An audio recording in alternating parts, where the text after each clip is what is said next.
¿Qué tal? Muy buenas noches, bienvenidos a Índice Económico. Saludo con mucho gusto, como todos los miércoles, a María Elena Vega. ¿Cómo Muy estás, buenas María noches, Elena? Darío. Bien, gracias. Qué gusto saludarlos. Rogelio Varela, ¿cómo estás? Muy bien, Darío, Marielena, muy buenas noches. Comenzamos.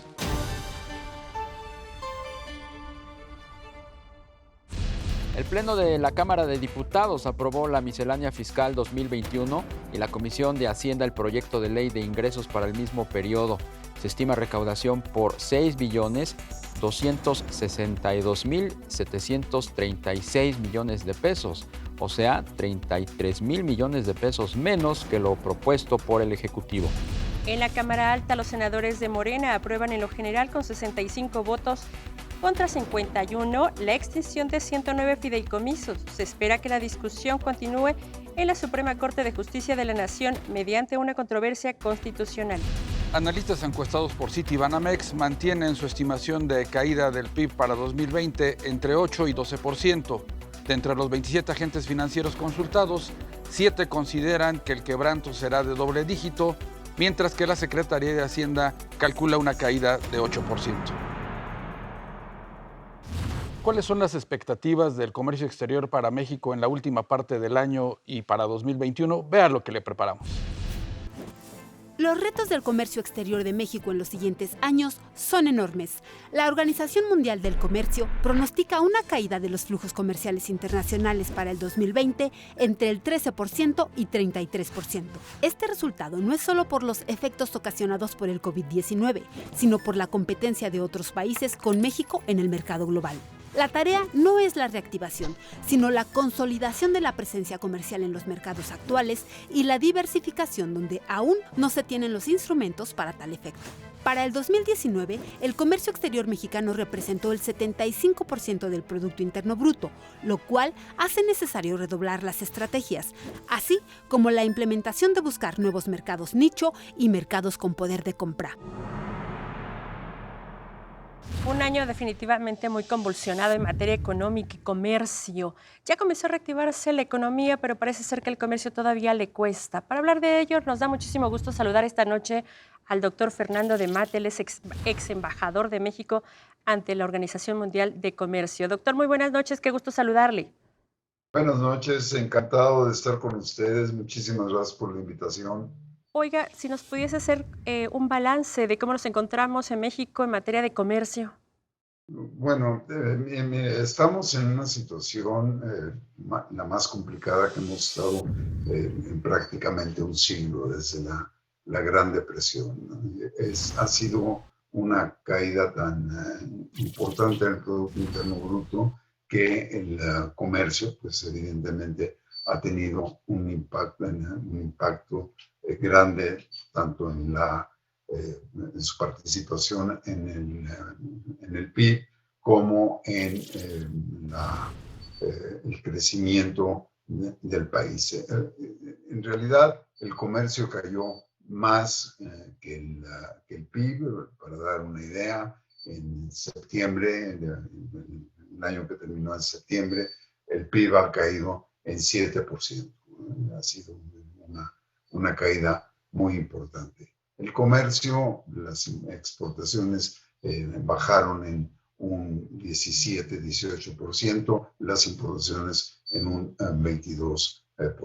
Pero esto no es sino el reflejo de lo que está ocurriendo en el mundo. El Producto Interno Bruto Mundial va a caer en 4,5% este año y el comercio caerá en un 9%. Y de manera interesante es la región de América Latina, de América del Norte, la que más se verá afectada por esta situación económica mundial. Doctor, muy buenas noches. ¿Cuáles diría usted que son los motores que tiene México para poder pues impulsar el comercio? Ya no hablemos únicamente de Estados Unidos a la luz de la modernización del Tratado de Libre Comercio, sino con otros países, otros bloques económicos en medio pues, de esta crisis pandémica. Bueno, la realidad es que si bien el comercio ha caído mucho más que los otros componentes del Producto Interno Bruto, el comercio es lo que va a recuperarse a mayor velocidad y es lo que va a permitir a México salir de la crisis en que nos encontramos. En última instancia, van a ser las exportaciones las que, como en otras crisis anteriores en México, las que van a jalar al resto del Producto Interno Bruto.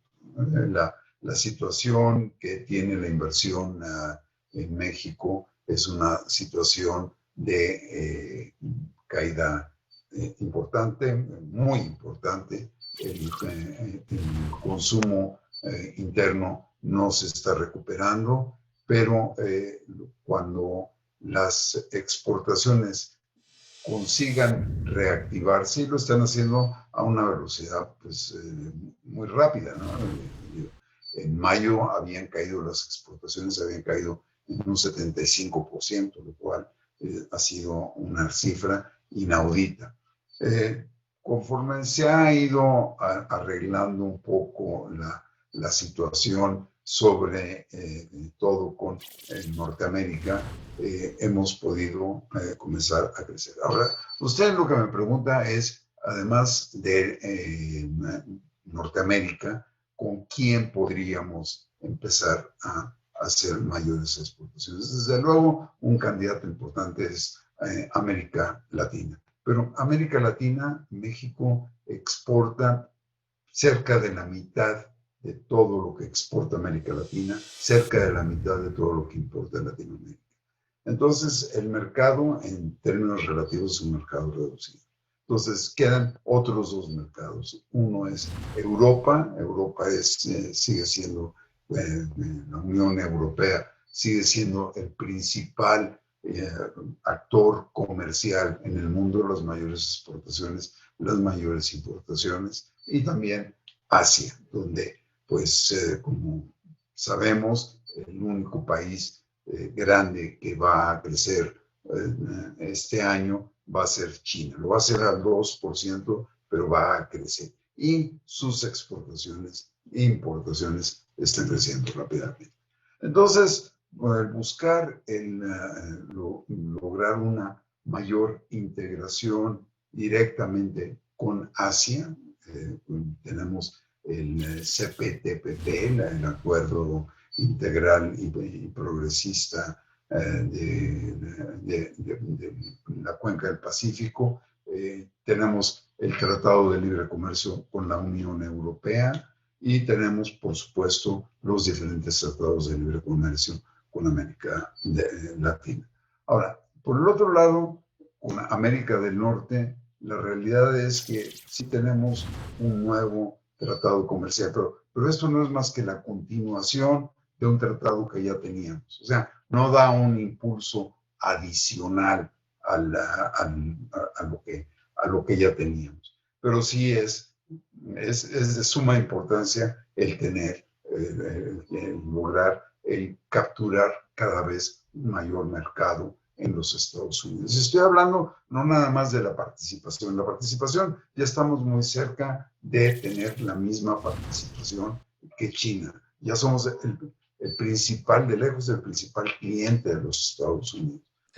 Estamos a pocos días de la elección en Estados Unidos.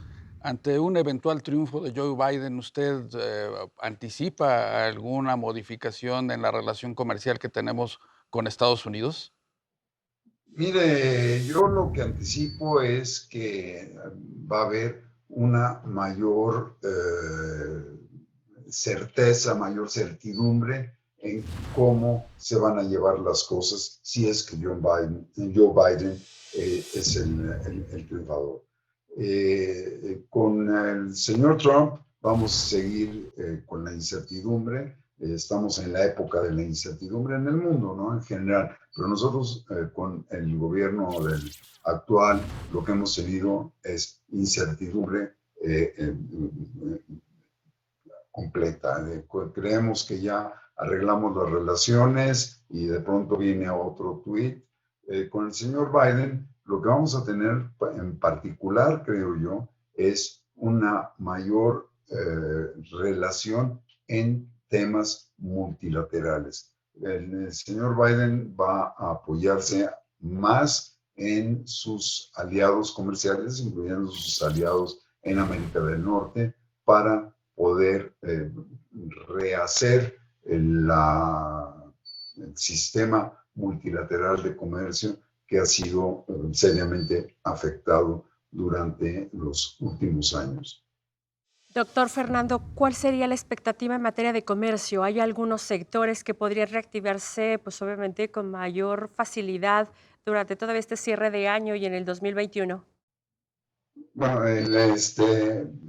lo que es interesante es cómo la agricultura se ha convertido en el principal sector en términos de crecimiento de las exportaciones durante los últimos años y ha continuado creciendo las exportaciones agrícolas. Evidentemente, la pandemia no ha evitado y particularmente debido a que el gobierno de los Estados Unidos ha dado varias operaciones de apoyo a las empresas y de apoyo a los individuos y la agricultura ha continuado creciendo. El sector automotriz, que es uno de los principales sectores que México tiene en sus exportaciones, todos lo sabemos, pues tuvo una caída enorme, particularmente en el primer cuatrimestre del año. Ahora ya ha empezado a recuperarse y ha tenido un crecimiento importante, pero todavía muy por debajo de lo que teníamos en el año pasado. En el resto de los sectores, en la electrónica, ha seguido creciendo después de la caída que hubo hasta el mes de mayo y podrá seguir haciéndolo. Pero las exportaciones para final de año van a estar muy por debajo de las que tuvimos en 2019. En 2021, dependiendo de qué ocurre con la pandemia, dependiendo de cómo se comporte la economía mundial, particularmente la economía de los Estados Unidos, ahí es donde veremos cómo las exportaciones crecen. No me cabe la menor duda de que van a estar en una situación mucho mejor que las que estuvieron durante el primer semestre de 2020. ¿Cuánto vamos a tardar? Esto nuevamente, Yogi Berra, es muy difícil hacer predicciones acerca, sobre todo, del futuro. Pues muchísimas gracias, don Fernando de Matex, embajador de México ante la OMC, y esperamos mantener comunicación abierta con usted. Pues vaya que el comercio todavía le va a faltar, pues obviamente elementos y herramientas para que detone. Al final del día va muy de la mano de la economía, ¿no, Darío? A mí me llama particularmente la atención que el doctor Mateo diga que hay que voltear a América del Sur. Sí, y de nueva cuenta, Darío, María Elena, pues será el comercio exterior uno de los motores para la recuperación de México el próximo año. Esperemos que pues las exportaciones puedan dinamizarse y jale al resto de la economía. Así es, pues muchísimas gracias. Muy buenas noches, Darío. Buenas noches, María Elena. Buenas noches, Rogelio. María Elena, buenas noches. Muy buenas noches. Recuerde que el próximo miércoles aquí tenemos una cita, 11:45 de la noche, Índice Económico. Hasta entonces.